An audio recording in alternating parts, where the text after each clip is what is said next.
Я сейчас пока активно вникаю в суть дела, перенимаю дела, уже вплотную занимаемся какими-то первыми крупными проектами, связанными там с развитием этнопарка, с проведением некоторых крупных фестивалей с нашими московскими партнерами и коллегами.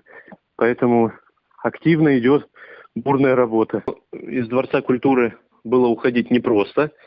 Сейчас, на данный момент, там нет директора, там исполняющий обязанности директора. У нас, безусловно, есть наработки, идеи. Я думаю, что в ближайшее время вы все узнаете.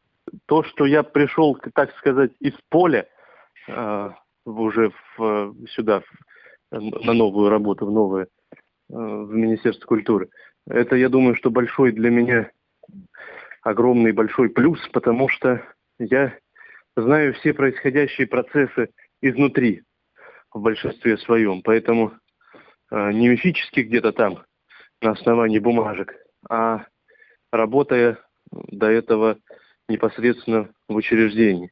Поэтому надеюсь, что это будет подспорьем в разрешении некоторых вопросов, но, безусловно, наработанным опытом не пользоваться это грех. У нас есть замечательные люди искусства, творчества, настоящие профессионалы своего дела, поэтому с ними очень хорошо и комфортно работать. И вот эти вот настоящие профессионалы своего дела – это двигатели всего культурного процесса в Республике Коми.